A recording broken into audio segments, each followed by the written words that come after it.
16h sur Radio Mali, la deuxième édition de Mali Actualité dans un instant.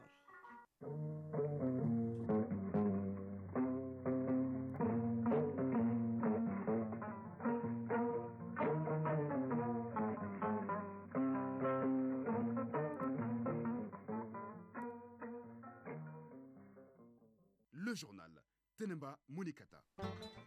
Mesdames, Messieurs, bienvenue. Convergence des vues entre Bamako et Ouagadougou, la coopération se poursuivra conformément aux attentes des populations des deux pays.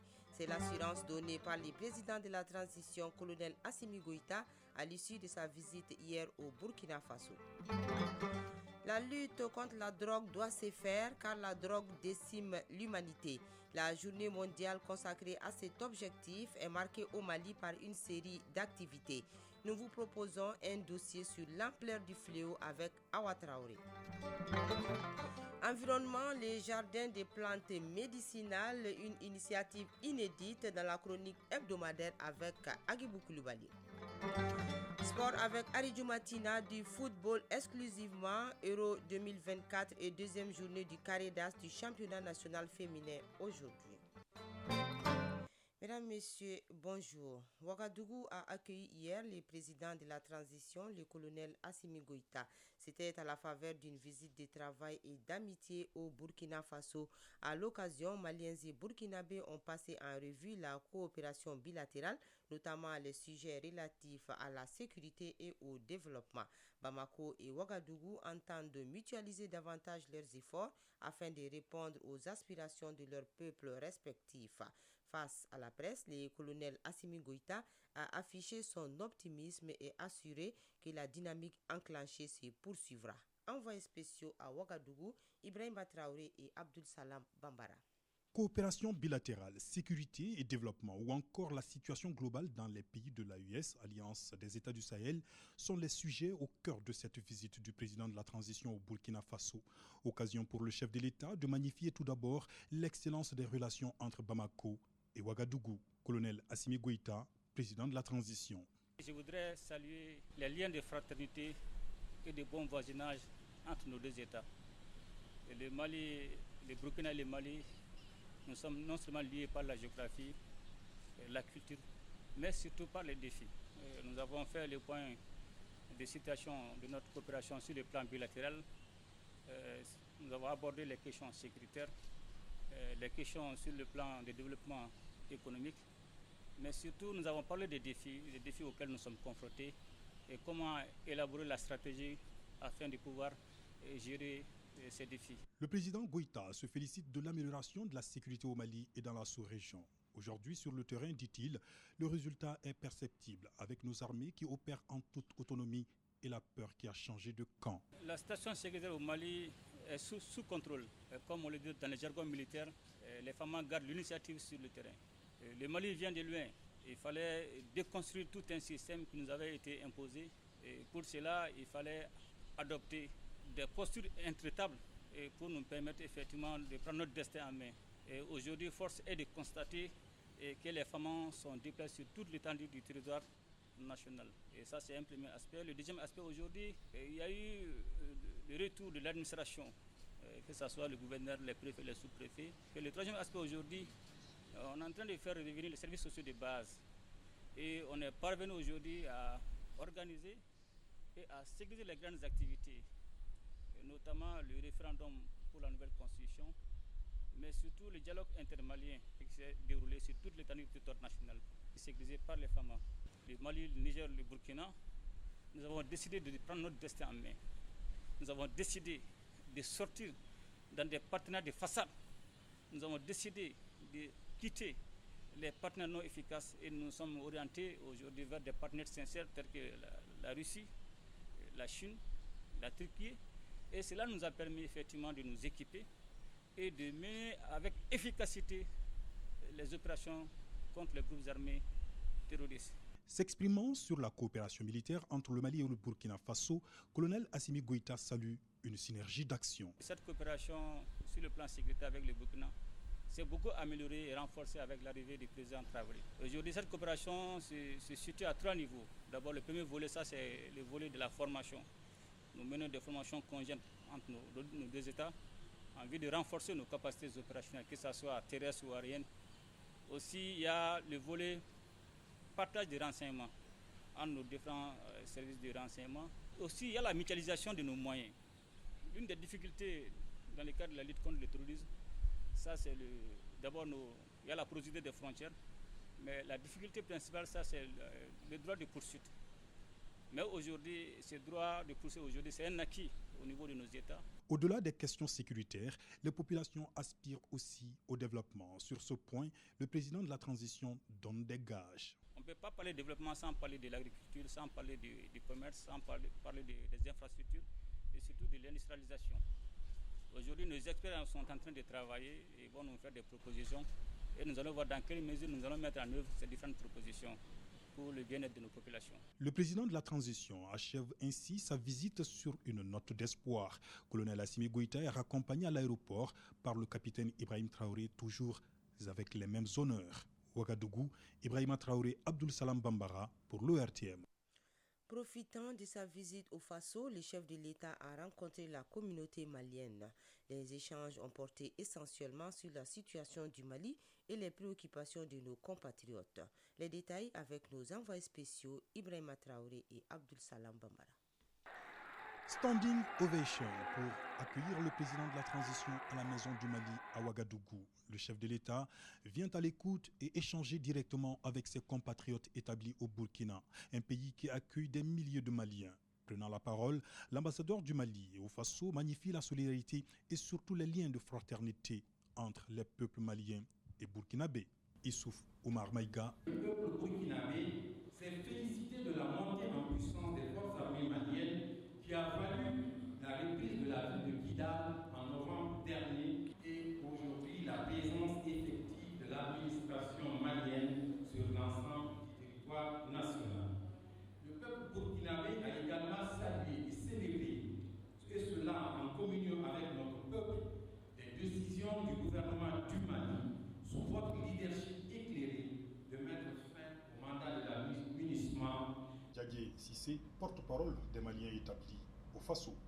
Nous, communauté malienne vivant au Faso, nous nous engageons à vivre dans la symbiose et dans la fraternité entre nous-mêmes d'une part et avec nos frères burkinabés ou africains d'autre part. C'est le lieu pour nous et le moment d'exprimer certaines de nos préoccupations qui sont entre autres l'intégration des jeunes de la diaspora malienne dans la vie socio-professionnelle et économique au Mali, l'octroi de bourses d'études aux enfants maliens ayant obtenu la mention au baccalauréat à l'étranger, la création d'un consulat général à Lomé, à Bobo-Dioulasso, à Maputo et à Nampala. Le président de la transition s'est adressé à ses concitoyens en Bamanakan. Sur les préoccupations évoquées, le chef de l'État rassure qu'une attention particulière sera accordée à chaque doléance. Des assises nationales, de la refondation au dialogue intermalien, en passant par le référendum, la diaspora n'est jamais restée en marge, se réjouit le président Assimi Goïta. La transition actuelle, dit-il, est celle des Maliens qui aspirent à un mieux-être et les actions en cours ne visent qu'à concrétiser la volonté du peuple, selon le colonel Assimi Goïta. Nous travaillons à la concrétisation de ces aspirations du peuple. Un comité de suivi est mis en place pour évaluer les actions en cours. Ces membres vous rendront compte bientôt. C'est pour vous dire que c'est la volonté du peuple.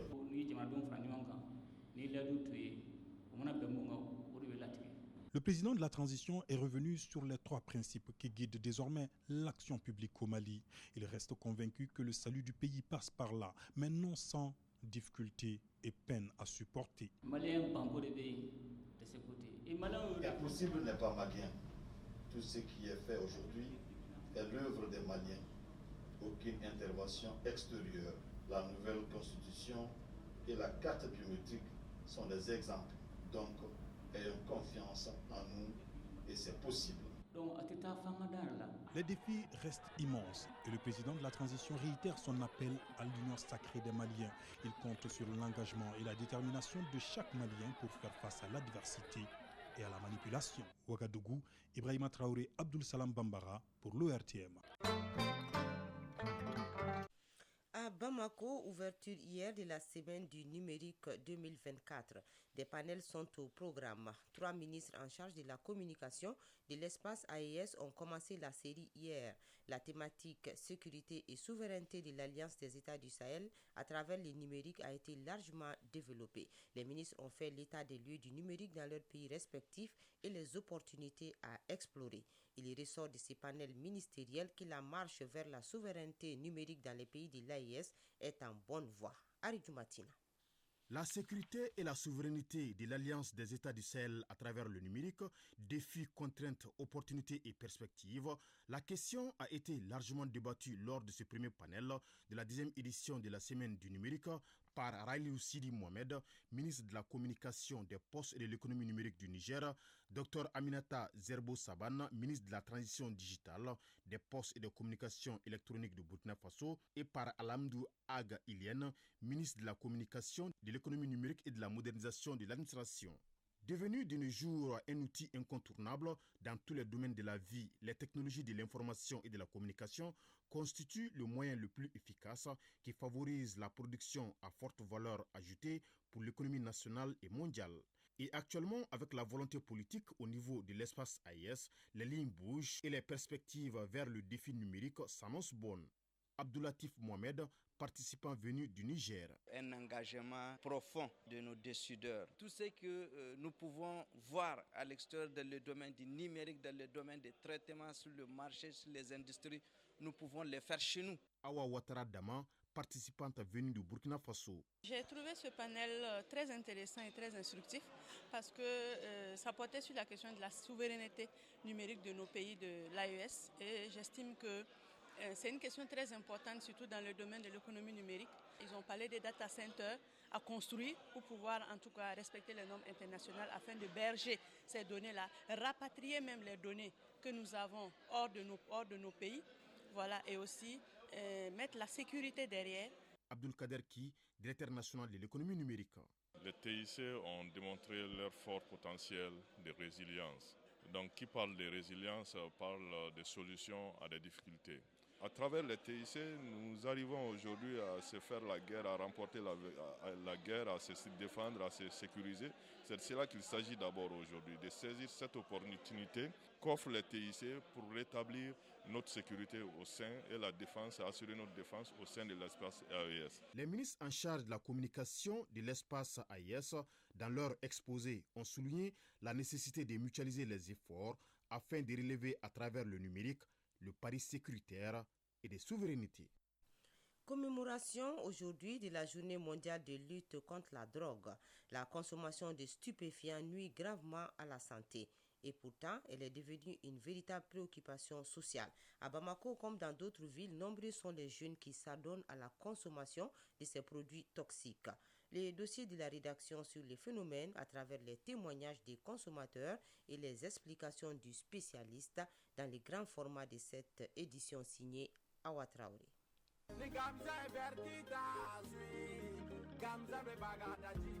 Ce jeune homme de 23 ans a testé toutes sortes de drogues. Il consomme le cannabis depuis l'âge de 17 ans. Notre interlocuteur souhaite garder l'anonymat. Cela fait 5 ans que je consomme du cannabis. Je n'ai que 23 ans. Pendant l'adolescence, nos grands frères consommaient de la drogue dans leurs grains ou dans la rue. Finalement, ce monde m'a attiré. Et j'ai commencé à consommer du cannabis. Je consomme toutes les formes de cannabis, mais c'est Kushi qui est mon préféré. Âgé d'une trentaine d'années, notre interlocuteur, souhaitant garder l'anonymat, est accro au cannabis et à l'alcool depuis plus de 10 ans. J'ai 33 ans et je consomme le cannabis et l'alcool depuis 2011. C'est juste pour impressionner les gens que je suis devenu toxicomane. Je ne consomme qu'une fois par jour. Si les causes de l'addiction à la drogue sont nombreuses, les consommateurs sont unanimes. Le fait de se sentir en forme après la prise de chaque dose. Toxicomane anonyme. L'effet que procure le Kushi est immense. Il peut durer jusqu'à 6 heures. Quand je prends le couchi, j'ai l'impression de planer contrairement à Tchekolo, dont l'effet ne dépasse pas 1 heure ou 2 heures. Je fais de petits boulots et si j'ai de l'argent, j'achète pour 1000 francs, des fois 1500 francs. Sous un conditionnement différent, le cannabis ou l'herbe ou encore chanvre indien prend plusieurs noms, dont la marijuana, qui est la forme séchée, et les hashish, qui est la résine du cannabis. Mais, selon nos interlocuteurs, plusieurs noms locaux existent pour désigner les mêmes substances illicites afin de codifier la vente et la consommation. On utilise différents termes pour désigner le cannabis. Kushi, Tchekolo, Skenchi. Alors, qu'est-ce que les parents pensent de ce phénomène? Le frère d'un toxicomane a voulu témoigner sous anonymat. J'ai constaté que mon frère se drogue à travers l'odeur que dégagent ces substances. Quand la famille s'en est rendu compte, personne n'était content de cette situation. À part moi, il ne communique presque avec personne.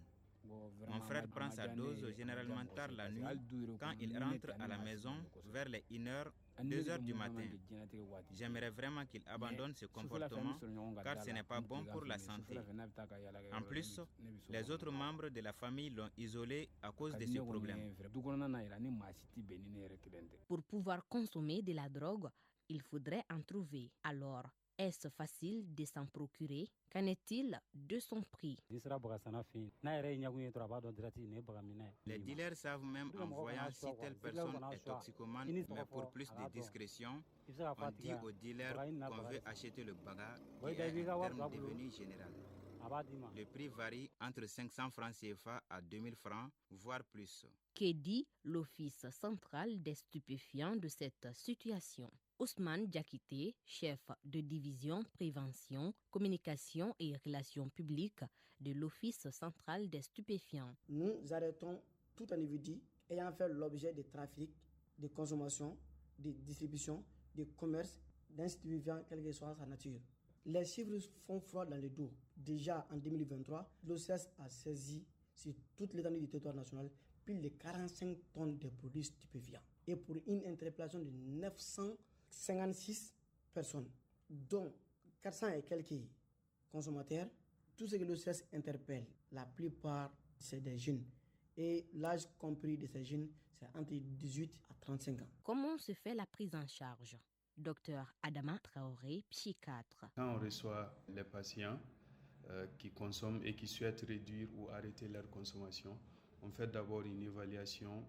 Et tout se fait en collaboration avec la personne. Contrairement à ce que les gens pensent, ce n'est pas en enfermant la personne pour la couper des produits que la personne peut arrêter ou bien en lui donnant des médicaments. La base même du traitement, c'est la décision de la personne. De nombreux consommateurs se disent conscients des dangers liés à la drogue, mais il est difficile pour beaucoup d'y renoncer. Tchekolo est la forme brute avec des graines. C'est le plus dangereux. C'est lui qui provoque des maladies mentales et change même la couleur des urines. En toute franchise, je regrette pourquoi j'ai touché à la drogue. J'aimerais m'en sortir, mais c'est difficile. Si chaque dose donne des sensations paradisiaques afin de se déconnecter de la réalité pesante, faut-il tout de même mettre sa vie en péril pour un plaisir éphémère et illusoire? Voilà toute la question. 13h18 à Bamako, actualité sur le continent. Au Niger, 20 soldats et un civil ont perdu la vie et des dégâts matériels ont été enregistrés. C'est le bilan d'une attaque terroriste hier dans l'ouest du pays. Suite à cela, l'armée nigérienne a répliqué en neutralisant plusieurs dizaines de terroristes. Des moyens de déplacement et de communication également détruits. Au Burundi, plus de 270 soldats ont été condamnés hier par le tribunal militaire de 22 à 30 ans de prison. Le tribunal militaire a demandé à ce que les condamnés payent plus de 300 000 francs CFA. Ces soldats avaient refusé de combattre les M23 en RDC. Afrique du Sud, le reste des députés est entré en fonction hier à l'Assemblée nationale. Il s'agit des 54 autres députés du parti MK de Jacob Zuma. Ces derniers n'avaient pas prêté serment le 14 juin dernier. C'était après avoir déposé une plainte auprès de la juridiction du pays pour fraude électorale lors des élections du 29 mai dernier. Jugée sans fondement, la plainte a été rejetée par la Cour. Au Kenya, le nouveau bilan de la manifestation contre la nouvelle loi des finances est de 13 morts et des dégâts matériels. Selon le président de l'Association médicale du Kenya, ces bilans restent provisoires. Face à cette situation, la communauté internationale appelle à un retour au calme et à l'instauration d'un dialogue entre le gouvernement et les manifestants. La crise fait suite à l'adoption par les députés d'une nouvelle loi des finances. Les manifestants avaient demandé que les députés votent contre le projet de loi controversé qui impose notamment de nouvelles taxes dans les pays où les frustrations liées à la cherté de la vie se font sentir depuis des années. Haïti, le Premier ministre Gary Coney a remercié aujourd'hui le Kenya pour sa solidarité. Une solidarité qui consiste à aider Haïti sur le plan sécuritaire face aux gangs. Ces gangs qui ont vandalisé des maisons, des hôpitaux et incendié des bibliothèques selon le Premier ministre. La mobilisation des 400 policiers kenyans dans les pays marque une étape cruciale et intervient au moment où Haïti a demandé de l'aide pour mettre fin à l'escalade de la violence des gangs. Le contingent kenyan a été accueilli à l'aéroport international de Port-au-Prince. La Russie a suspendu hier 81 médias des pays de l'Europe sur son territoire. L'annonce a été faite par le ministre des Affaires étrangères Sergei Lavrov à travers un communiqué. Il explique cette suspension par l'interdiction des 3 médias russes par le Conseil de l'Union européenne en mai dernier. Selon le ministre des Affaires étrangères Sergei Lavrov, cette suspension coïncide avec les jours d'entrée en vigueur de l'interdiction des 3 médias russes par le Conseil de l'Union européenne. Le ministre des Affaires étrangères russe souligne qu'aucune raison n'a été donnée pour la suspension des médias russes par les pays européens.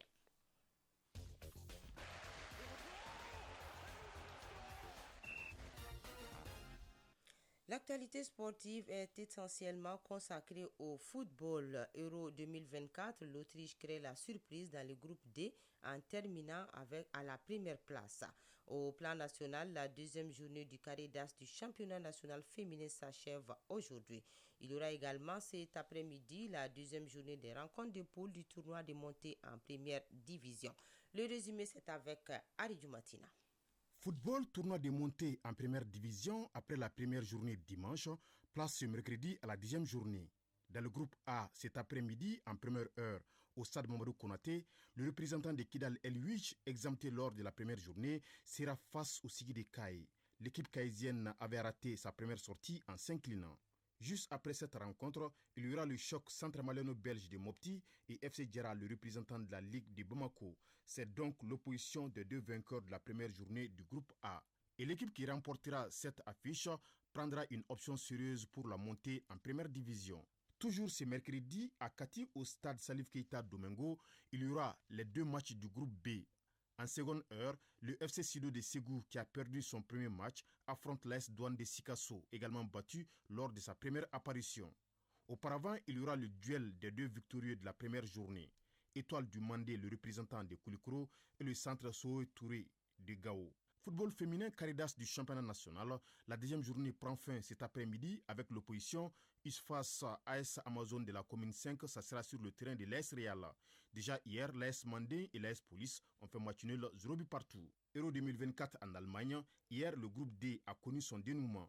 L'Autriche termine en tête de ce groupe avec 6 points après sa victoire 3-2 sur les Pays-Bas. La France et la Pologne ont fait match nul 1 but partout. Outre l'Autriche et la France, les Pays-Bas aussi composent leur billet pour les 8e de finale en obtenant l'un des 4 tickets réservés au meilleur 3e. Dans le groupe C, qualification de l'Angleterre et du Danemark. À suivre cet après-midi, 4 rencontres. Dans le groupe E, la Slovaquie jouera contre la Roumanie et l'Ukraine sera face à la Belgique. Ces 2 affiches sont prévues à 16h et à 19h en simultané. La République tchèque jouera contre la Turquie et la Géorgie sera face au Portugal. Chronique de l'environnement. Distinction de la Fondation Santé Environnement pour une initiative innovante. Il s'agit du jardin des plantes médicinales initié par le professeur Rokia Sanogo, directrice générale de l'Institut national de recherche sur la médecine et la pharmacopée traditionnelle INRMPT. Ce jardin expérimental d'une superficie d'1 hectare est situé au cœur de l'Institut. Il abrite plus de 200 espèces de plantes médicinales et joue un rôle important dans la conservation de la biodiversité médicinale au Mali. Les jardins des plantes médicinales de l'INRMPT, c'est le sujet de la chronique de l'environnement, une réalisation de Agibou Koulibaly. Le jardin de l'Institut national de recherche sur la médecine et la pharmacopée traditionnelle est bien plus qu'un simple espace vert.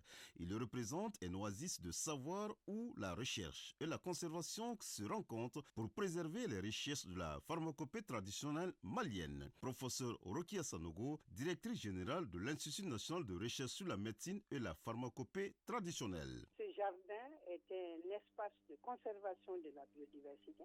C'est un espace pour nous de culture de plantes médicinales, certaines plantes médicinales qui servent aujourd'hui pour la production des médicaments traditionnels améliorés. Donc pour nous, amis de la protection de la santé et de l'environnement, un jardin expérimental de plantes médicinales qui est au service de la recherche. Les plantes médicinales qui y sont cultivées sont soigneusement sélectionnées pour leurs propriétés thérapeutiques et leur importance dans la médecine traditionnelle. Cette initiative permet non seulement de sauvegarder les connaissances traditionnelles, mais aussi d'explorer de nouvelles applications dans le domaine de la santé et de la préservation de l'environnement. C'est un peu à l'image de nos bois sacrés qui est là, qui est préservé et qui n'est pas exploité abusivement parce que sous contrôle. Donc pour nous, c'est vraiment un jardin qui contribue à la protection de l'environnement. Chaque plante est une mine d'or de composés bioactifs potentiels et la diversité génétique qu'elle représente est essentielle pour la résilience des écosystèmes. Les plantes que nous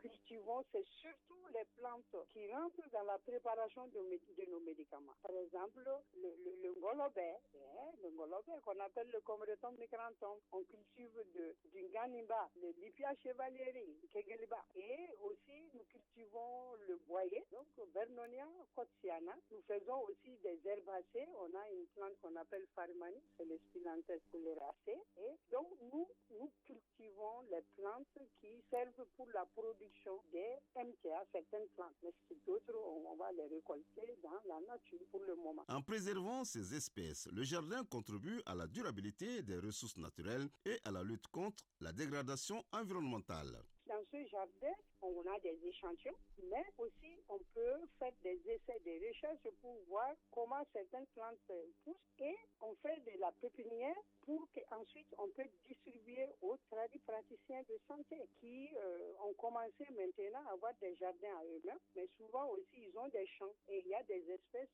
que nous pouvons à partir de notre jardin faire et puis exporter pour aller être plantées. Par exemple, il y a des espèces qu'on trouve dans une zone du Mali et que nous on a dans notre jardin qu'après on peut donner à des praticiens qui sont dans une autre zone. En plus de sa fonction de recherche, le jardin de plantes médicinales sert de centre éducatif où les étudiants, les chercheurs et le grand public peuvent apprendre sur l'importance des plantes médicinales et la nécessité de les préserver. Professeur Rokia Sanogo, directrice générale de l'Institut national de recherche sur la médecine et la pharmacopée traditionnelle. C'est également un espace de formation parce que dans l'encadrement des étudiants, on a cet espace pour montrer des espèces médicinales aux étudiants et également des élèves viennent aussi en visite à notre niveau. Le jardin de plantes médicinales de l'Institut sous l'impulsion du professeur Rokia Sanogo est un exemple inspirant de la manière dont la recherche, la conservation et l'éducation peuvent se conjuguer pour protéger et valoriser notre patrimoine naturel. Merci Agibou Koulibaly. Fin de cette édition, une présentation de Tenemba Monikata, mise en onde assurée par Alimata Ouattara, mise en ligne par Amissa Konaté, réalisation Adam Maïga, coordination Ousmane Dao. Après nous, les avis et communiqués avec Assita Tangara. Bonne écoute radiophonique.